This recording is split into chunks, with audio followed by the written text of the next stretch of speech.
Okay, so you understand what strategic planning is. You get the purpose.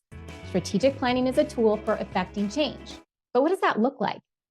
Well, it looks like a planning exercise, people coming together and going through a process that helps them make decisions and a resulting plan. That's just a fancy way to say it depends on the people in the organization who are doing strategic planning. But there are a few details that apply to anyone doing strategic planning. First, you cannot skip phases of strategic planning. There are 4: setup, readiness, planning, and execution. There's a lot to each of these phases of strategic planning, little details, tips and best practices, standards, expectations. So I can't go through all of it in this video, but I am going to give you 1 or 2 must-dos for each phase really quick.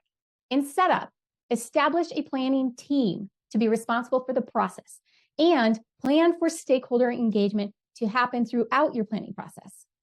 In the readiness phase, do a thorough assessment of the organization and external trends. In the planning phase, this is your retreat. This is where you come up with the content of your plan. And then in execution, make sure you do a proper rollout of your plan and also establish a practice for tracking your action steps. You must question assumptions and obligations in your process. Good old Albert Einstein said, "We can't solve problems by using the same kind of thinking we used when we created them." For example, you assume your customers will only work with you in one way and that they won't work with you in a different way. Question that assumption. Or you believe that you have to continue doing X, Y, and Z. Question those obligations. A lot of people can't make the change they want because they're unwilling to honestly question assumptions and obligations. You must allocate the appropriate amount of time for strategic planning.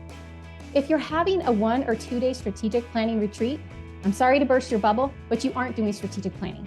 You are doing strategic thinking and probably setting some important goals and maybe even mapping out some plans for how you'll accomplish some of your known commitments.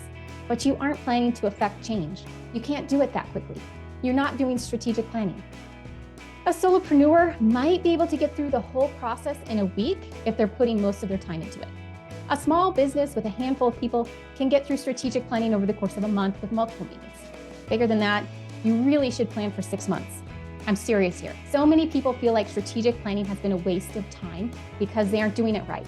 And they're trying to accomplish it all in a 2-day retreat. You cannot engage stakeholders and staff properly. You cannot do a thorough assessment of your organization or industry or market or trends. You cannot connect deeply with the purpose of the organization and understand how to leverage all of that purpose. You can't do all of these things that make strategic planning an exceptional tool without time and space. Time and space to think, to assess, for ideation, for creativeness, for conversation, for imagination and inspiration, to process and reimagine, for reflection and iteration, and to commit. These things require time and space. Remember, strategic planning isn't for organizing known commitments. It's for effecting change.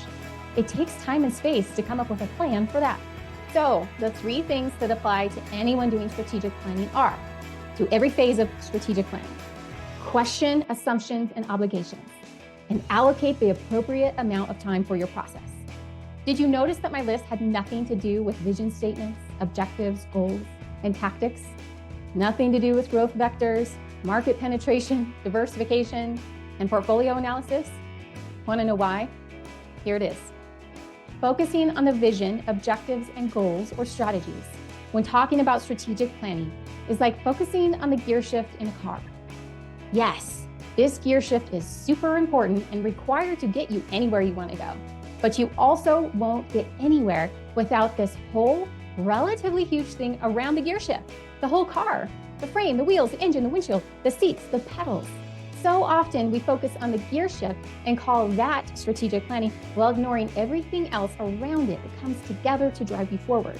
Strategic planning is not vision, goals, and strategies on sticky notes in a 2-day retreat. Strategic planning is a process that takes time and space and helps you tap into your best ideas, your most powerful creativity, the best version of your team, and deep commitment to the change you want to see for yourselves and each other. Strategic planning is an incredible tool for effecting change and for helping you get clear, get focused, and get moving with confidence. Okay, I better wrap this up. Thanks for watching. If you have questions, throw them in the comments. Let me know if you like this video and if there's anything else you'd like to see us create a video about. Make sure you share this with someone who needs to know this stuff and hit subscribe so that you get all of our planning tip videos. Okay, see you later.